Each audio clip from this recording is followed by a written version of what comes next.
सेवा जोहार दोस्तों, मैं संजीत ध्रुवे। आप देख रहे हैं इच्छित वचन समाचार। आज के इच्छित वचन समाचार में हम बात करेंगे इस विश्व आदिवासी दिवस पर आपको क्या संकल्प लेना चाहिए जो समाज की तरक्की के लिए सबसे जरूरी है। हम इस आदिवासी दिवस पर कुछ नए संकल्प लेकर हमारे समाज की गरीबी को दूर कर सकते हैं। हम आने वाली पीढ़ी की गरीबी को दूर कर सकते हैं। वह कैसे, इस बारे में हम विस्तार से बात करेंगे। उससे पहले यदि आप हमारे चैनल में नए हैं तो हमारे चैनल को सब्सक्राइब जरूर करें ताकि आप तक जरूरी जानकारी समय पर पहुंच जाए। अब हम बात करते हैं विश्व आदिवासी दिवस के बारे में। इसके बाद हम जानेंगे कि हम क्या संकल्प लें समाज की अगली पीढ़ी गरीबी से उबर जाए। क्या आप जानते हैं कि भारत की लगभग 9% जनसंख्या आज भी अपनी जमीन और अधिकारों के लिए संघर्ष कर रही है। आइए जानते हैं आदिवासी दिवस क्यों मनाया जाता है, इसका इतिहास क्या है और क्यों ये दिन हमारे लिए बेहद जरूरी है।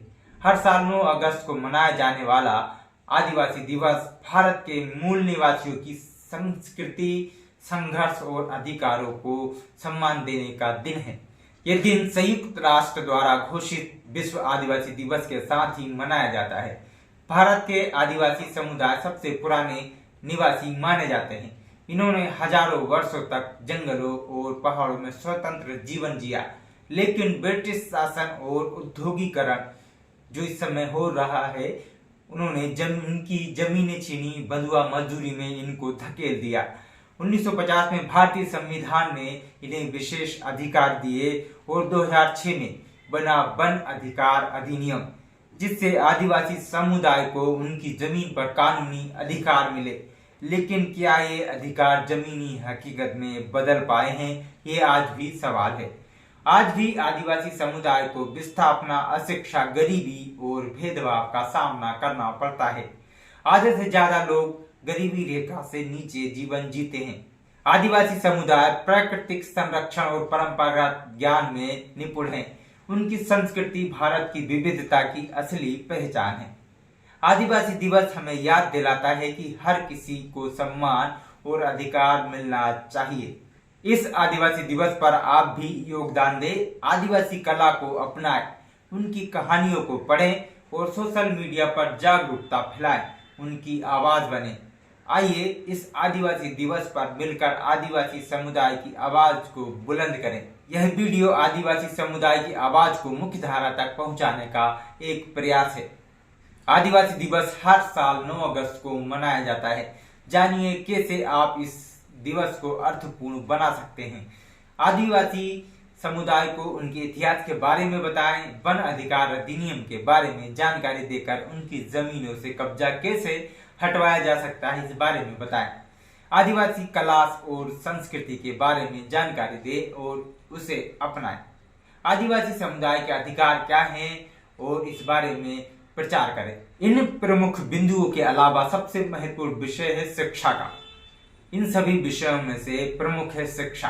हालांकि ये बात हम सभी जानते हैं, लेकिन मैं आपको शिक्षा के लिए एक छोटा सा उपाय बताता हूँ, जिससे आपका बच्चा सरकारी स्कूल में पढ़ने के बाद भी होशियार बन जाएगा, उसकी पीढ़ी अमीर हो जाएगी। जो जानकारी और उपाय मैं आपको बताने जा रहा हूँ, यदि आप नहीं करते हैं तो आप आपके बच्चे का भविष्य बर्बाद कर रहे हैं। जी हाँ, आप अपने बच्चे का भविष्य बर्बाद करने में भागीदार हैं। यदि आप अपने बच्चों की तरक्की चाहते हो तो इसकी शुरुआत उसके स्कूल से करें। ये शुरुआत सामूहिक रूप से करें तो दिक्कत नहीं होगी और शिक्षक भी बुरा नहीं लगेगा। इसके लिए आपको अपने गांव में एक छोटी सी पहल करना होगी। यह पहल आप बहुत ही आसानी से कर सकते हैं।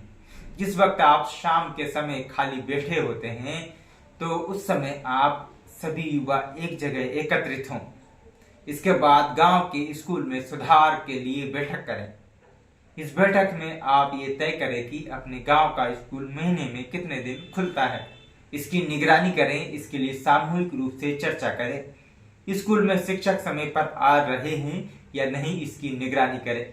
इसके बाद आप हर महीने बच्चों के कोर्स के बारे में स्कूल में पेरेंट्स मीटिंग कराएं।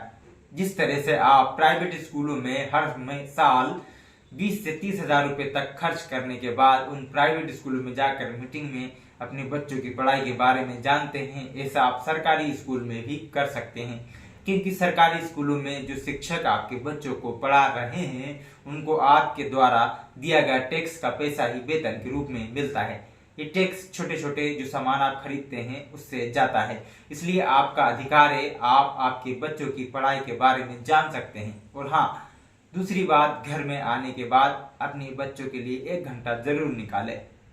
इस दौरान अपने बच्चों को स्कूल का होमवर्क पूरा कराएं और उनको पढ़ना सिखाएं। ध्यान रहे, अगर स्कूल में शिक्षक लापरवाही कर रहे हैं तो आप अकेले स्कूल में इस बारे में बात करने के लिए नहीं जाए। पूरा गांव एकत्रित हो और फिर स्कूल में जाकर शिक्षक से बात करें और बच्चों को पढ़ाने के लिए दबाव डालें। हाँ, इस बात का भी ध्यान रखें कि किसी गांव में आपका भाई, रिश्तेदार या फिर गांव का ही कोई वरिष्ठ व्यक्ति जिसका प्रभाव पूरे गांव पर रहता है, वह भी यदि शिक्षक है तो उसे भी आप सामूहिक रूप से बच्चों को पढ़ाने के लिए दबाव बना सकते हैं। ध्यान रहे, यह काम एक अकेले व्यक्ति पूरा नहीं कर सकता है, इसमें गांव के युवाओं की बड़ी भूमिका मानी जा सकती है। ये काम यदि आप करते हैं तो आपका बच्चा पढ़ने में होशियार हो जाएगा, आपका बच्चा बिना खर्च किए होशियार हो जाएगा और वो जो चाहे वह नौकरी पा सकता है। यदि ऐसा नहीं करते हैं तो आप अपने बच्चों का भविष्य बर्बाद कर रहे हैं। यदि आप ऐसा नहीं करते हैं तो सरकारी स्कूल के शिक्षकों को सिर्फ उनके वेतन से मतलब होता है। हालांकि कुछ शिक्षक अपनी जिम्मेदारी बखूबी निभा रहे हैं, लेकिन कुछ शिक्षक सिर्फ अपनी हाजिरी पूरी करने के लिए स्कूल जाते हैं। ऐसे शिक्षकों पर दबाव बनाएं और उनको बच्चों को पढ़ाने के लिए प्रेरित करें। यदि आप ऐसा नहीं करते हैं तो आपके बच्चों का भविष्य जरूर बर्बाद हो जाएगा। और हाँ, आपको बता दूं, आप जिस प्राइवेट स्कूल में अपने बच्चे को पढ़ने के लिए भेज रहे हैं उस स्कूल के पास अनुभवी शिक्षक ही नहीं है। प्राइवेट स्कूल एक धंधा है, बहुत बड़ा धंधा। दुकान खोलो और ऊपर से नेताओं और अधिकारियों से संबंध बनाओ, कमीशन दो और आपका स्कूल खूब चलेगा। इसके बाद इन प्राइवेट स्कूल में धंधा चलाने वालों के लिए सरकार की ओर से एक बड़ा गिफ्ट भी RTI के तहत निःशुल्क प्रवेश वाला दे दिया गया है। इससे उनके स्कूल खूब चल रहे हैं, खूब फूल रहे हैं, जबकि प्रदेश में कई सरकारी स्कूल बच्चों की कमी के कारण बंद हुए हैं।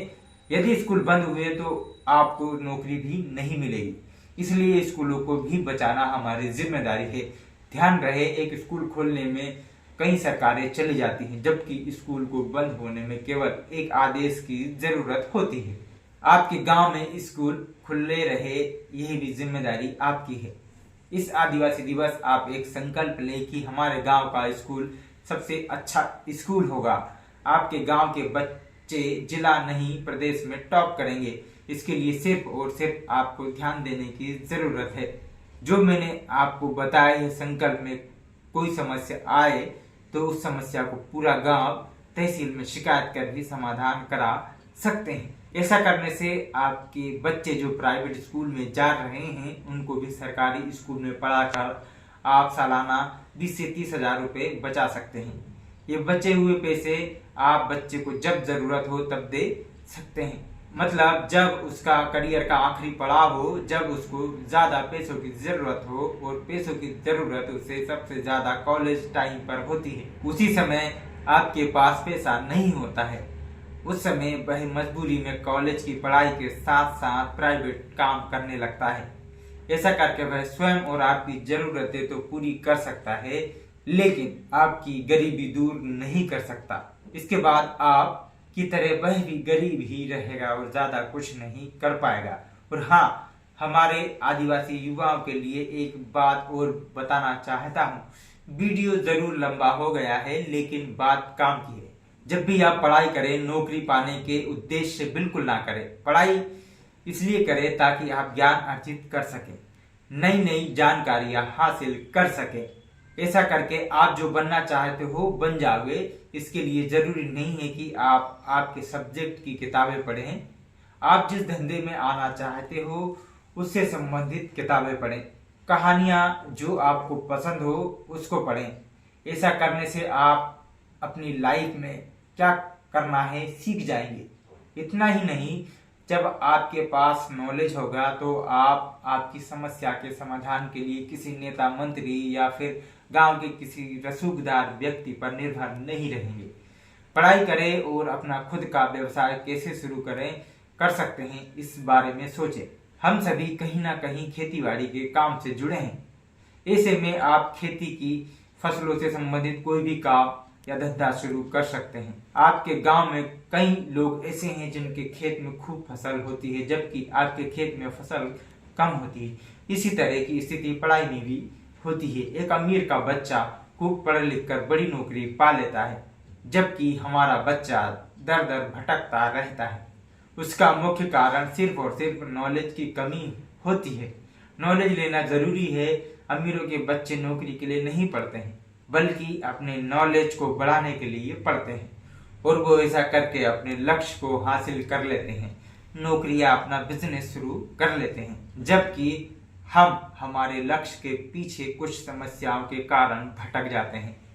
ध्यान रहे, अब आप नौकरी के भरोसे बिल्कुल भी नहीं रहें। अपना व्यवसाय शुरू करने के लिए सोचें और इसके लिए खूब पढ़ें।